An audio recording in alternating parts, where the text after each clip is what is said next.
What is going on, everybody? Hope you're all having a wonderful day. It's Red from Carry Crew bringing you another video. Today I wanted to talk to you about multi-tools and EDC multi-tools and where I feel some stuff is being left out or overlooked versus some loyalties are being tested and kept a bit too hard.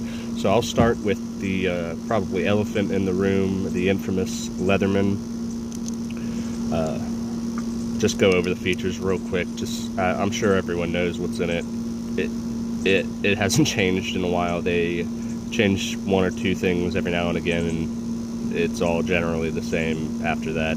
So you got your regular pliers, you got your needle nose, you've got your wire cutters, wire strippers, you've got your wire crimper. It says works great on small gauge wires, actually, surprisingly. You have your serrated blade, you have your non-serrated blade. I believe these are both, I know it doesn't say, I'm not even gonna look. I believe these are both 420 HC. You've got your saw, and you've got your metal file and wood file here. On the inside, you get your can opener, your proprietary Leatherman tool bits. I'm just going to leave the Leatherman tool bits out because we're going to come back to those probably in a little bit. You get your bulky flathead / pry bar. You get your micro, I can get out of there. You get your micro bit, it's missing as well, of course. And then you get your pretty, in my opinion, anemic scissors for what they are, especially since they have all this space that they could be taking up in there, and they just don't. We'll get into how I think this could be improved probably towards the end of the video. So I'll just put that back here. The one thing I will say for Leatherman is these Raptors, I've had these for years and years and years. I've broken the seatbelt cutter. Not a big deal, I don't think. The oxygen wrench still works, and the shears themselves work phenomenally. Some of the best shears I've ever been able to EDC comfortably. I know that these are a standard for EMS. There's other versions. I believe SOG also makes a version. I believe there's this fixed, though. I don't think it does the integral folding that one does. So moving on, let's look at SOG. So SOG, I've got the power pint today. I know that they make a lot of other stuff. Power pint, I think, is one of their best EDC options because it is small enough to fit into a 5th pocket, and it's only got about 2 tools that I don't like. So out of all the tools that SOG has, I feel like having 2 on the power pint that I don't like is actually pretty good. So we'll actually start out on the outside of the tool without doing anything, because one of the best parts of this tool is it takes 1/4 inch bits, unlike Leatherman. So any bits that are 1/4 inch you can get anywhere will fit this, and you just open the handle a little bit, you can see, and then you squeeze and it's not coming out. I'll give you the quick, it has a magnet in there. Magnet's kind of a piece of crap. I'm not gonna sit here and try to fiddle you around. You open it up and it drops right out. It's supposed to be a good magnet. They could possibly fix it having 2 magnets in there, but I don't think that's a big concern with them. So you get this little Warncliffe looking blade. These all lock. They have a locking feature on the back that I really like on the power pint. Then you get an awl. You get a almost micro flathead, but it won't work on glasses. You get a seatbelt cutter, and you get a 3-point file, coarse, semi-coarse. It's still pretty coarse. And then I've actually used this file quite a lot to just do that on a piece of metal and mark where I'm trying to make a cut for a plasma cutter and or a oxyacetylene. So 2 tools I don't like are both on this side, so we'll get them out of the way. The first one is the awl. I'm not a huge fan of an awl in general on a tool. If I want it on a tool, I'm buying it probably because it has an awl on the tool. But on the other hand, the tool that makes the least sense to me, especially because of the position, is this. It's a seatbelt cutter. I get that you can use it as a package opener as well, but I think that this and the awl could be replaced for two tools that would probably be better used. I'm sure people find a lot of utility in this sometimes. I'm not one of them. On the other side, you have your serrated blade, which it's one of those things that it's fine for rope. Beyond that, it is what it is. You got your can opener, your Phillips head, and you got your bottle opener, and then your scissors, which SOG scissors I actually like more than Leatherman's. They're both kind of anemic, but I can forgive the anemic design with the power pint because it is only so big. I believe they're around the same size as the Leatherman's. Yeah, there's a size comparison. They're actually a bit bulkier on the scissors. So, you know, that's sort of my thing with Leatherman is if other companies can give you better stuff in a smaller package, why am I still swallowing what you're selling me every year? So that's my brief little little description on the scissors for Leatherman. I don't like the scissors on Leatherman. The SOG scissors are pretty good. A lot of this in this blade or in this tool is forgivable because it's only, you know, a couple of inches big. Here, I'll give you an exact, you know, length of how big it is open. It is 5 inches open, so it's not even that big.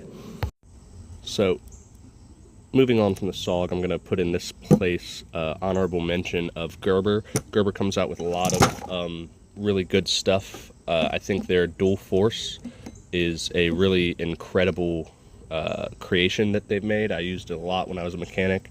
I traded it to when I moved to a different job. I traded it to one of the guys that was carrying a Leatherman pretty constantly at the time. He always complimented and admired the Gerber I had, so I gave it to him. He was a good friend of mine, still is. We still talk.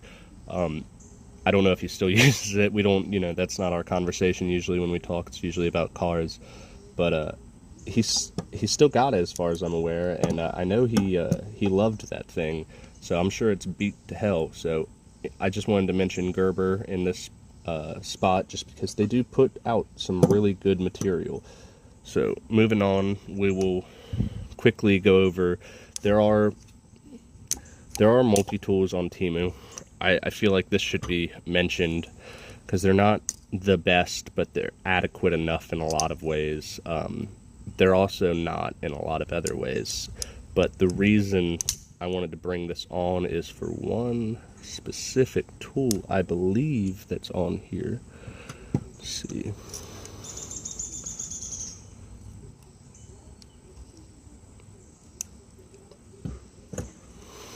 Yeah, there it is. Okay, so this is what I wish most companies would do.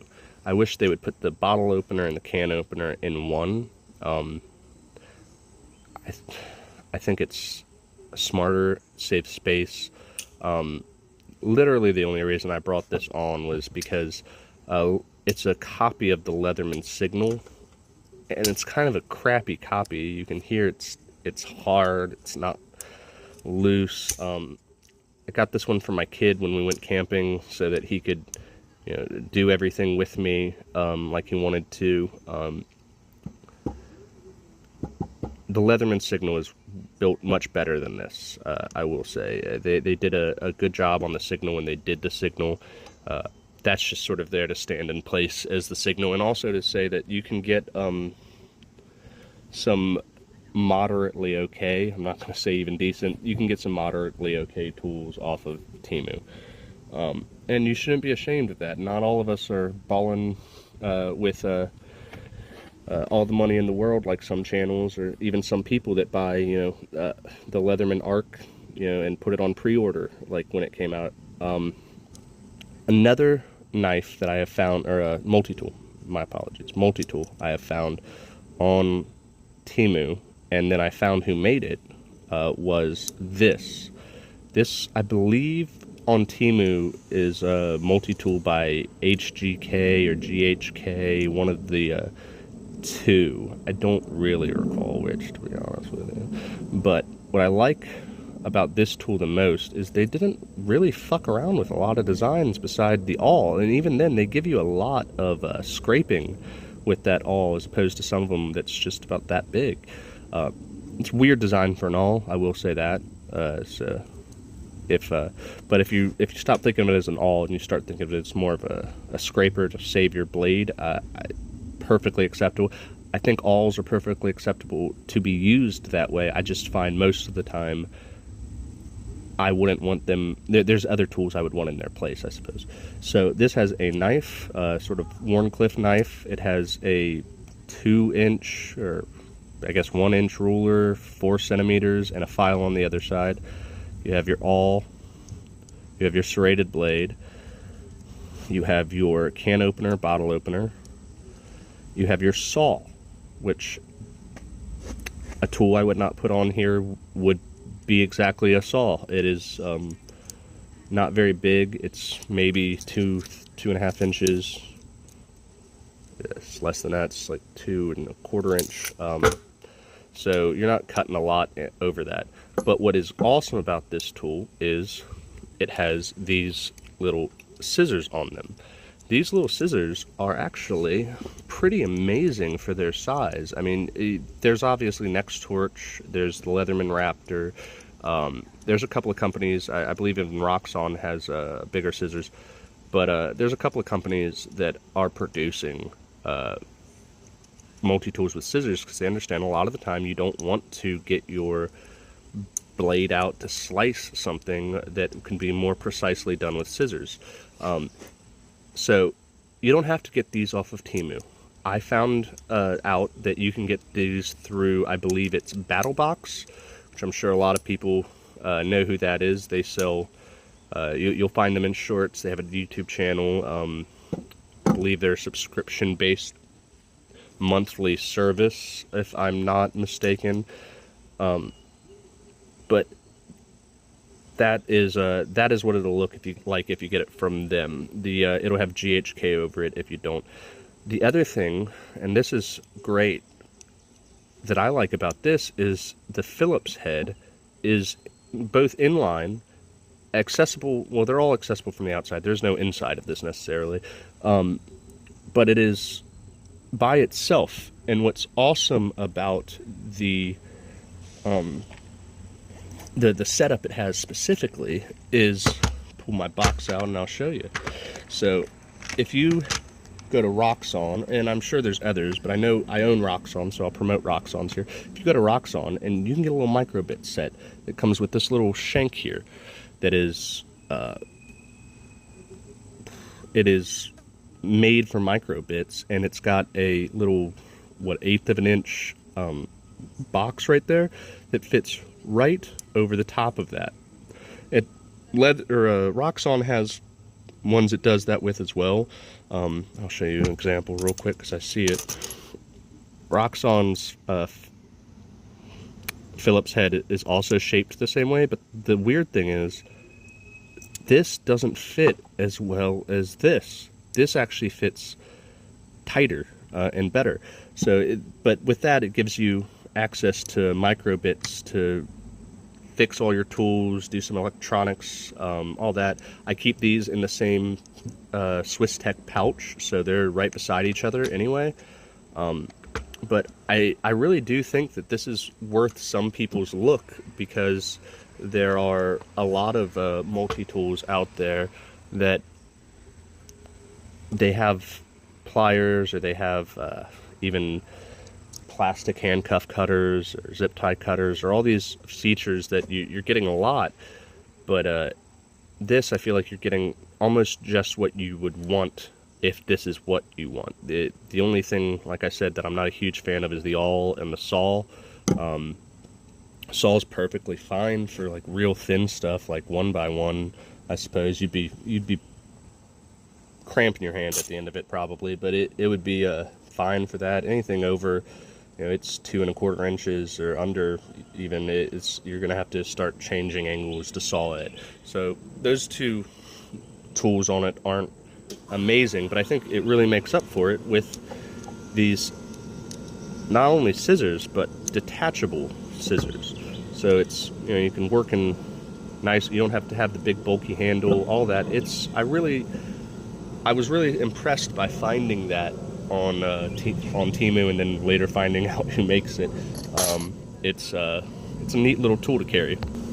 So moving on from the kind of Temu side of cheap, we'll move on to the Toller Union. I'm going to leave the rocks on for last. This is a very niche EDC tool. I understand that. I understand a lot of people, it's bulky, it's heavier than the Leatherman, it's bulkier than the Leatherman, it's all these other things. But as a welder, this thing is, there's so many times I go to the MIG machine and I need to hold one side or twist, and having this in your pocket, not having to run back to the box or another MIG machine and hope that the tools that are supposed to be there are there.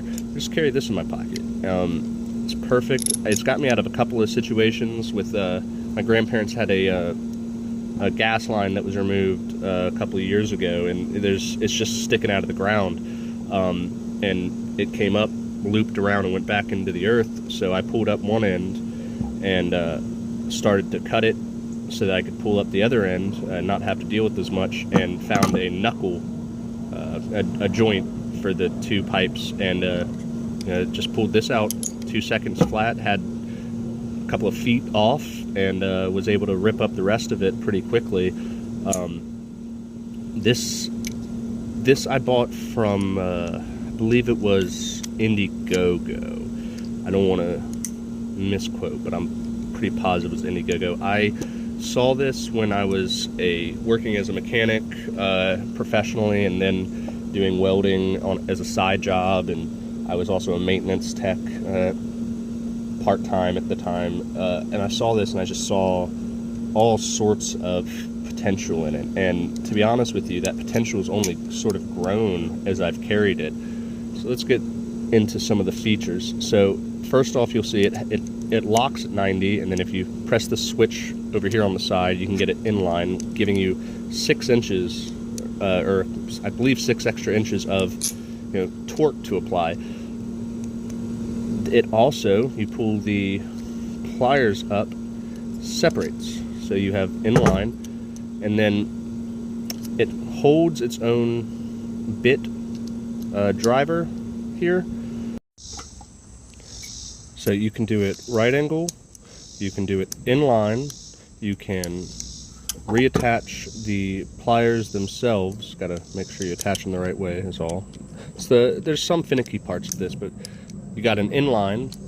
Then if you, it's right here.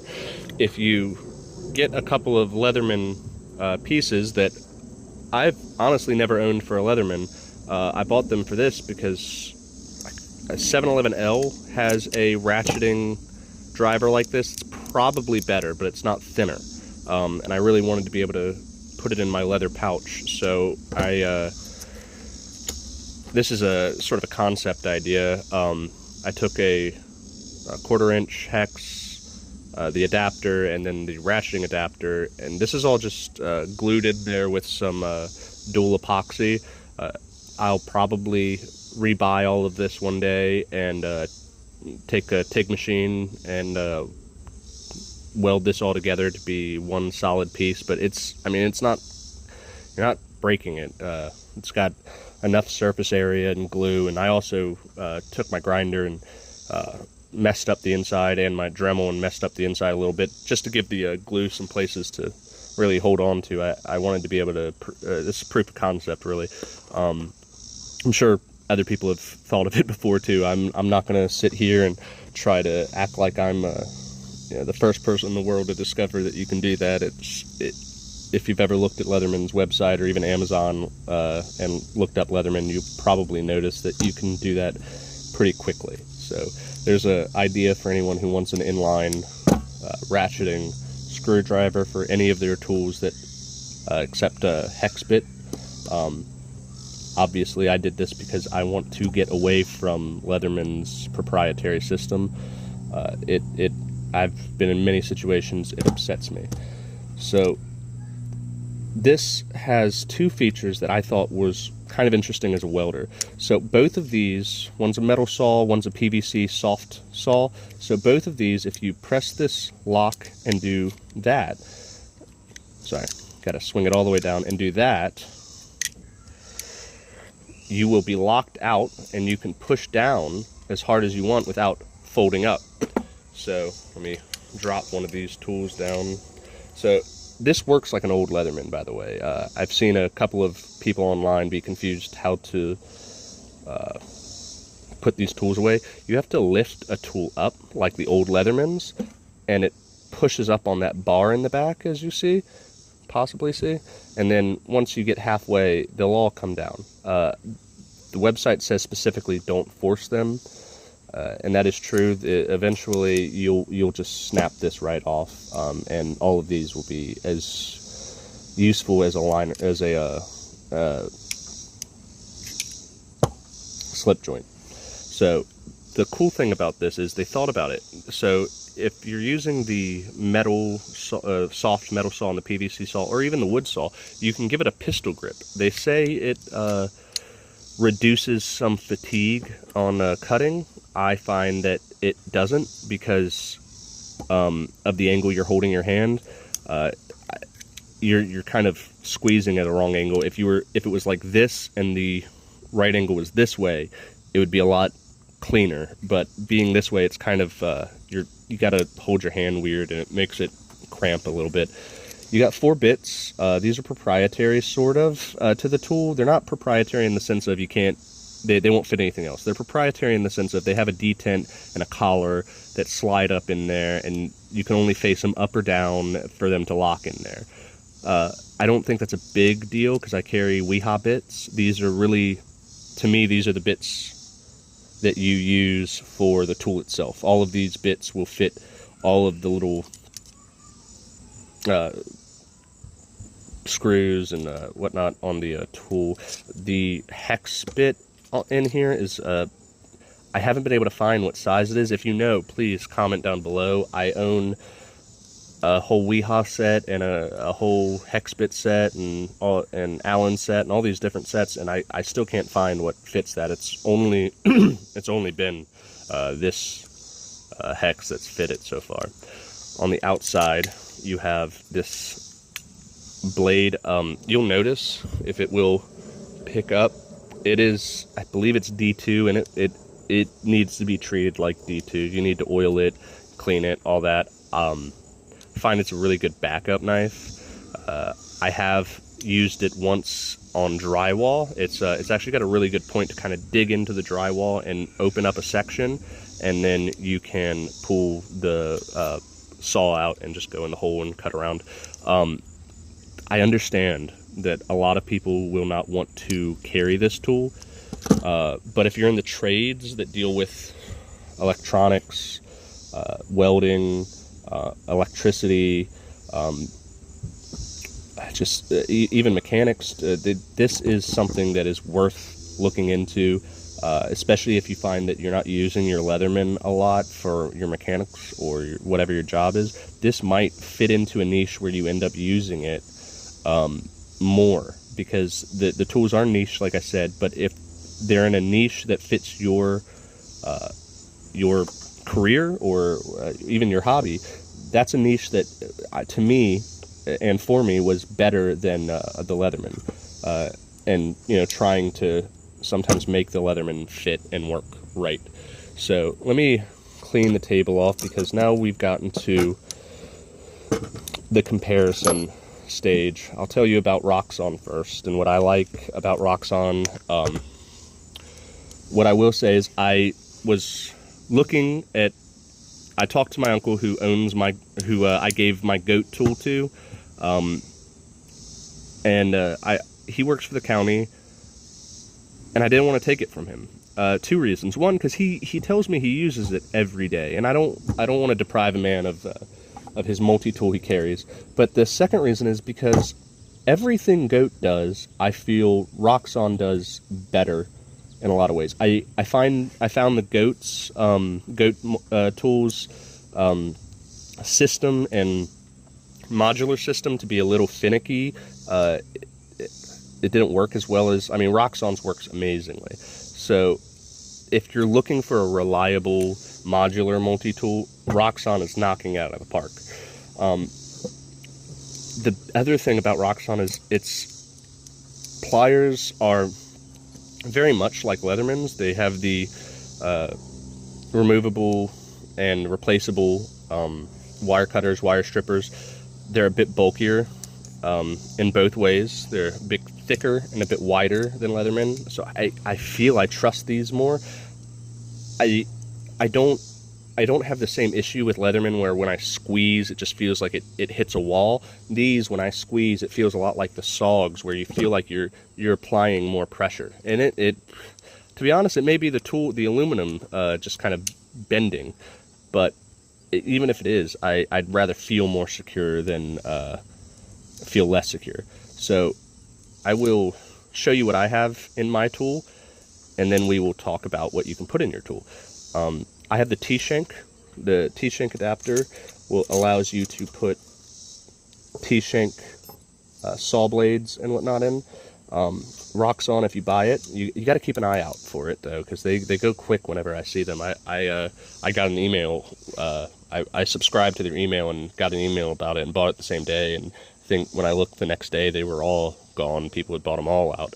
So when you buy it though, Roxxon sends you, I believe, 6 different blades. This is a Bosch metal blade because I wanted the metal blade it came with.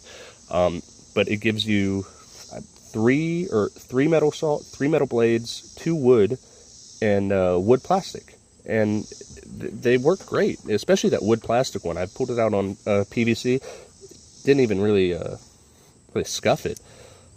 So that's an amazing, especially for someone who cuts metal and deals with all machining and fabricating and whatnot. Having a metal saw or a wood saw or a plastic saw, sometimes especially in your pocket, sometimes it's amazing. So the next tool I have this is my homage sort of to the old Victorinox. I never carried one, but my granddad did, and I remember every now and again asking him for his tweezers. So this is a needle, a pen, and tweezers all in one. In case, it's sort of a backup pen. I carry a pen, but in case it goes out, I have a pen. The needle is, you could use so many uses for a needle. Obviously the obvious, stitching something or yourself, but also if you're if you got something really stuck, you got a toothpick there too. But the tweezers are really great. I've used them to get splinters out. They're not amazing, they're little skimpy tweezers made out of 2 little sheets of metal, but for like $10, I believe it was, that you get maybe even less, maybe $8 you can order that little modular section for it. It's kind of hard to be mad at it. Then it's got the hobby blade. This is a I use it for leather most of the time. This is a really, there's other blades and there's other companies that put hobby tools on there. I like that Roxxon didn't, they're just taking everything that people might use and they're going, well, we'll give you the option for it. And we'll get to that in a second, because that's going to get me talking about Leatherman again. So this I use, it's a ruler. It's supposed to be a sort of protractor. It's got centimeters on one side, inches on the other side. It goes up to 6 inches and 15 centimeters. But what really makes this shine is if you're doing small electronic works where you have to take screws out, this little magnet here is perfect to just pick them right up out, not have to worry about grabbing the tweezers out or the pliers out and trying to pinch them and hope you don't fail. So the next tool I have on my Roxxon is my marlin spike. If you deal with rope, you already know how useful a marlin spike is. I specifically put it on there because I do deal with rope a lot. I use straps, I use rope all the time to hold down metal and crap like that, or haul metal or pick metal up with the overhead or whatever. It's never a bad thing to be able to undo a rope. And then the last thing I wanted to go over on the Roxxon is the scissors. So it's going to bring me back to the Leatherman.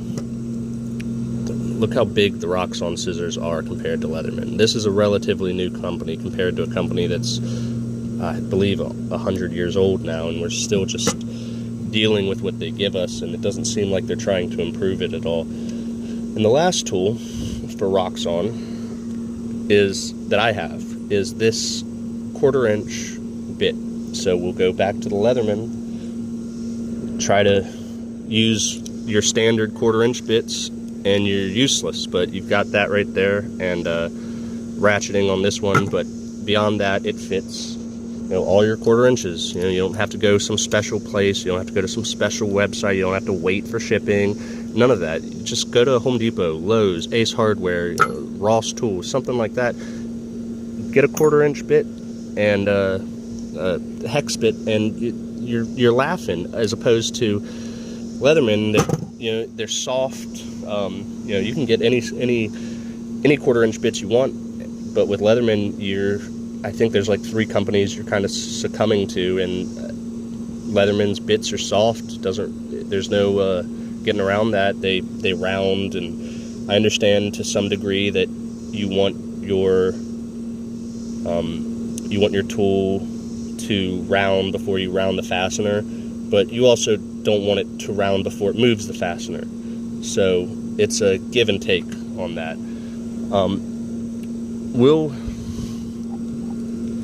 We will get into my discussion on Leatherman and where Leatherman is going and how they're doing right now. I understand they're probably doing amazing, but I feel like a lot of that is from nostalgia and people not looking for alternatives and just dealing with what they're given, which I don't particularly enjoy. Just dealing with what I'm given if I have the option somewhere else, especially an option like Roxxon that is so much cheaper than Leatherman. I just wanted to mention these because I understand that big, bulky multi-tools, even this, may be too big for some people. And this is an option for smokers and everybody, really, because I feel like most people should carry some sort of lighter. These are called Lighter Bros. That's the company. Go to their website. They fit Bics and flickers. They only fit 2 kinds of lighters, but they come with a blade, a flat head. On this one, this is the version 2. It comes with another flat head and sort of stirrer. I think they call it, kind of a pokey. Scissors, and we'll go back to Leatherman. I'll just leave that. This is the same. These are practically the same scissors. They're about the same size. Leathermans are probably a bit better because I've owned this for so long that it's starting to shift. But I mean, they still work perfectly fine for what they are. They're definitely not as smooth as the Leatherman. But my point is that Leatherman is giving you these anemic scissors that this is carrying on it. It has a bottle opener here. It can't be certain multi-tools can't be multi-tools without a bottle opener, and your lighter just goes there. You can also get a pocket clip for it. I think that's worth mentioning. They also have this one. This is the more utility one, and by that I mean it's not at all. It fits, I think, a 10mm, an 8, and I don't even know what that is. It's definitely not a micro bit. It's got the scissors. The only thing that's different on this one is the pokey. Instead of being flat, it is round and terminates into a Phillips head as opposed to a flathead. This Phillips head is absolutely destroyed, though. It's these are soft as well, like the Leathermans, but these aren't supposed to be made to do what a Leatherman does, so it's forgivable. So this is just an option. I know that a lot of people aren't going to carry a lighter bro. You can put it on your keychain, you can put it in your pocket, but I would feel bad towards myself and like I'm lying towards my audience if I didn't just mention that there are other tools that you can get that don't have to be a Leatherman. You don't have to follow the crowd. You don't have to join everyone in their likes and dislikes. You can find what you like and what will fit you. So we'll get into my Leatherman issues now. I told you I'd save them for the end of the video. I've sprinkled them out throughout the video, but that is my issue with Leatherman now. We've come to a point in EDC and multi-tools where I do not have to swallow what you are giving me. I don't have to just accept that you give me a proprietary bit. I don't have to just accept that you give me 2 or 3 tools I'll never use. I don't have to just accept that the scissors are anemic. And I don't have to accept the warranty issues that I've faced with Leatherman before of breaking the pliers or breaking a tool. I'll tell you what drove me away from them. I broke the pliers, and I've taken Leathermans apart all my life, put stuff in there, replaced stuff in them and all that.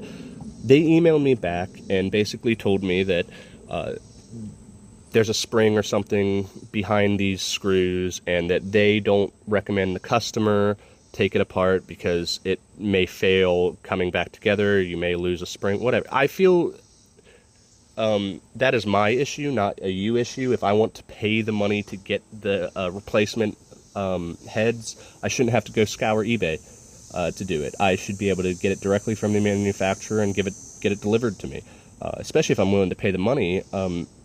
I understand that by getting it sent in, I basically pay shipping and they'll replace whatever, but that was my thing with them, is that they don't want me to do certain things to my own tool. It wasn't that they told me not to, it was more that they encouraged me not to. And my tools are my tools. I don't feel like you get a say over them to some degree. I understand that we're kind of in a relationship here where I'm using your tool that you produced, but at the same time, I've paid the money for that tool. Once it's in my hands, it is my tool. I feel like I should be able to get the parts for it if I want, and not have to scour eBay or whatever. So Leatherman's been put in this position for me where it's proprietized itself. It has sort of it's tried to act like it's progressed in a lot of ways, like the ARC. You know, they gave you an S25 VN blade. Whew, that's great. I guarantee you right now, you can go on Knives Center or Blade HQ, type in S25 VN, and then steel, and look up knives for S25 VN at the same price point as a Leatherman. You will find some phenomenal finds, and that's my problem, is giving me another updated blade and some other updated features is not fixing the inherent issues that Leatherman is having. And we're getting to the point where there are companies, Next Torch, Next Tool, Roxxon. Those 3 companies I see all the time producing and progressing the goalpost from where Leatherman has sort of casually sat for so long. I feel like a lot of people use Leatherman because their granddad did, and you know that they're a big brand and that's what people know. But the problem with that is there's other options today.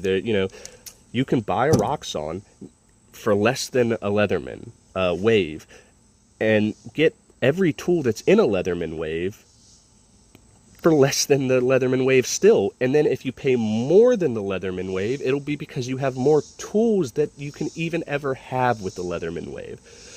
So I think that's good to keep in mind.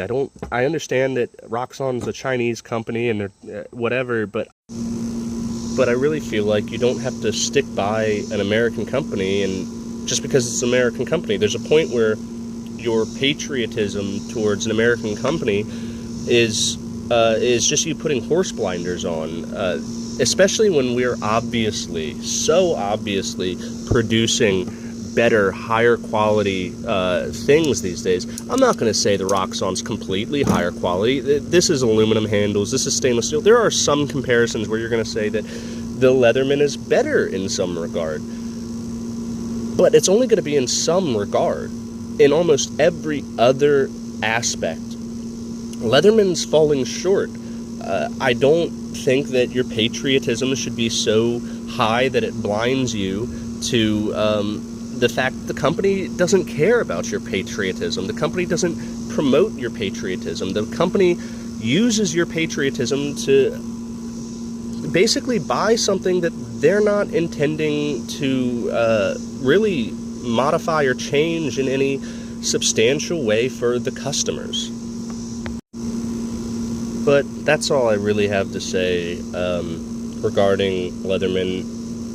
I'm not going to tell you that you're wrong for carrying a Leatherman. I don't think anyone's wrong for carrying any kind of multi-tool. I don't want this to sound like I'm attacking the person or the people that carry Leatherman. I've had a couple of conversations in the comments with a few people that they don't get my position on Leatherman, and that's fine. Not everyone's going to agree with me. I just want to get my position on Leatherman to a audience, because I feel that I've been going 25 years looking and holding and being around Leatherman, and when I was a teenager, I was amazing. I was awestruck by Leatherman, and then I grew up, and I feel like a lot of people haven't. And that's not to say that they're immature.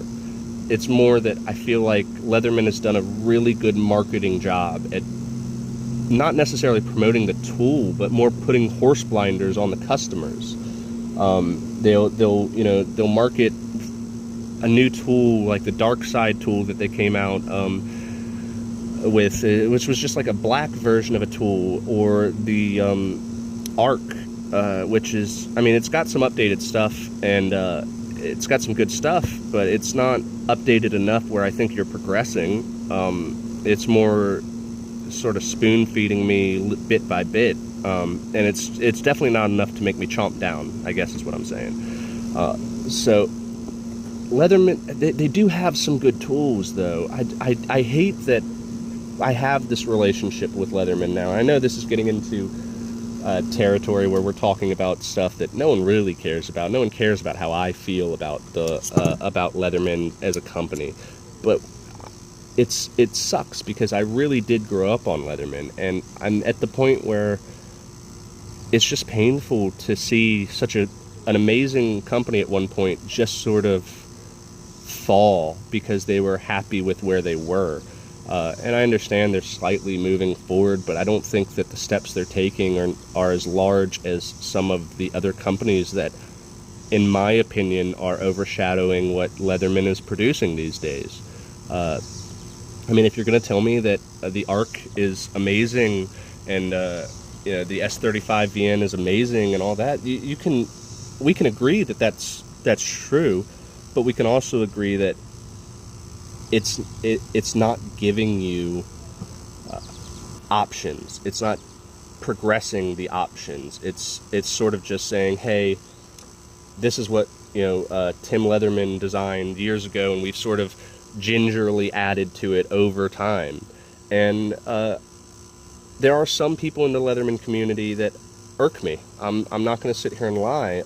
Some of the people that are like, it's a multi-tool, it's not a toolbox, or it's not meant to be used as, it is meant to be used as that. If you look up why the Leatherman was created, if I remember the story correctly, the man was on the side of the road with his wife in France when his Fiat broke down. It might have been Italy. It doesn't really matter where the place was. He was on the side of the road. He broke down in his Fiat. He didn't have enough to fix it, so they had to wait. And then when he got back to his workshop, he designed the Leatherman. So when you say it's not meant to be used as a hard-use tool, I don't see how you get that, because it definitely is. He designed it sort of to keep in his pocket to replace a bunch of tools that he didn't want to throw in his car. And I think that ignoring that is a ridiculous statement, because you're ignoring the history of Leatherman. It has an amazing history. Just because you have an amazing history doesn't mean you have an amazing future. I'm not saying Leatherman doesn't. I hope they do. To be honest, I don't hate them. I feel like a jaded ex with them. You know, I've moved on to bigger and better, and they kind of keep in the same circle, and they keep messing with the same stuff and the same people, and I just don't understand how they expect to move on or to move forward and progress in a way that other companies clearly are. I guess the last thing I'll say is, if whatever you carry, you know, whether it's, you know, a Toller Union for its niche capabilities, or a Roxxon for its modularity, or a Leatherman, I'm not telling you not to carry a Leatherman. My only hope is that you find other options that may suit your need. But if the Leatherman is what suits you, stay with the Leatherman. It's just the price point and the lack of progression. If you're okay with both of those things, I'm not gonna sit here and berate anyone. These are my personal issues. You can comment down below and tell me I'm wrong. You can comment down below and tell me I'm an idiot. You can comment down below and tell me why I don't mind any of it. This is my personal gripe that I have been dealing with Leatherman for 2 decades now. And that's a me issue. It's not an everyone issue, but this is also my channel, and I feel I would be remiss not to mention that Leatherman is falling behind. I think some of the best things that they've produced have been some of the most expensive things they produced, and limited. I was looking, I'm part of the Leatherman Garage series. I've never bought anything from it because the price point's on it usually. But the one thing I did want to buy was the Mr. Crunch for like $500 though. And now it's like $1,500 on eBay unopened, and it's just, I understand that it's that one I understand. I understand how the Mr. Crunch got so expensive. It's a limited edition. It's modeled after the original, and it's also updated. See, that's exactly what I want though, is them to update. I want them to progress, and I feel like these limited releases of progression isn't real progression if it's limited, and these very expensive new releases is, I don't think that charging your audience so much more for something that they've already been wanting a long time is honest. I'm not saying that they should have made the Arc the same price as the Wave or the Super Tool or any of that. I'm just saying that at whatever, I think it's about $250, $300, that is far too much for me to pay for a tool that I don't get to pick what's in it. Now, if it's got everything in it that you need, perfectly fine. But that's my point, is EDC is personal. It's not patriotic. It's not, oh, my dad. It's, what do you do? What is your job? You know, if you work in an office, none of this might be for you. If you work as a mechanic, 3 of these things, 1 of these things, none of these things. That is my point, is I feel like a lot of EDC is pushing for you to accept what they're saying, and you shouldn't have to. There are plenty of companies out there, and there's plenty of choices out there. I'd love to know what you carry. I'd love to know why you agree with me, why you disagree with me. I'd love to know what you like or dislike about the Leatherman. I'd love to open the discussion on what can be improved on with Leatherman. But anyways, that's all I've got for you today. Let me know how you feel, whether you agree with me, disagree with me. How do you feel about the Leatherman? How do you feel about the Roxxon? How do you feel about the Goat Tool or Gerber or even the Toller Union if you have it? I'd love to hear what anyone who owns one of these, how they feel about it. But specifically, let me know how you feel about Leatherman and where they're going, where they've been, and let me know what you carry. I hope you all have a great day. We'll talk down in the comments. I'll see you next time.